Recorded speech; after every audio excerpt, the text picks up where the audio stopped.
কুড়িগ্রাম এক আসনে বিএনপির মনোনয়ন রিভিউর দাবিতে মশাল মিছিল ও সড়ক অবরোধ।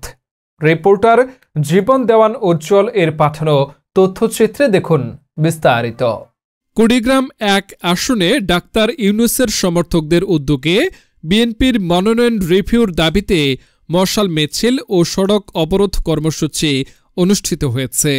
শনিবার রাত ৯টায় নাগেশ্বরীর নেওয়াশী ইউনিয়নের লাল স্কুল মোড় থেকে মশাল মিছিল শুরু হয়ে বিভিন্ন সড়ক প্রদক্ষিণ শেষে নাগেশ্বরী ফুলবাড়ি সড়কে অবরোধ করে টায়ার চালিয়ে প্রতিবাদ জানানো হয়। এ সময় ডাক্তার ইউনূসের সমর্থক, স্থানীয় নেতাকর্মী ও সাধারণ মানুষ অংশ নেন।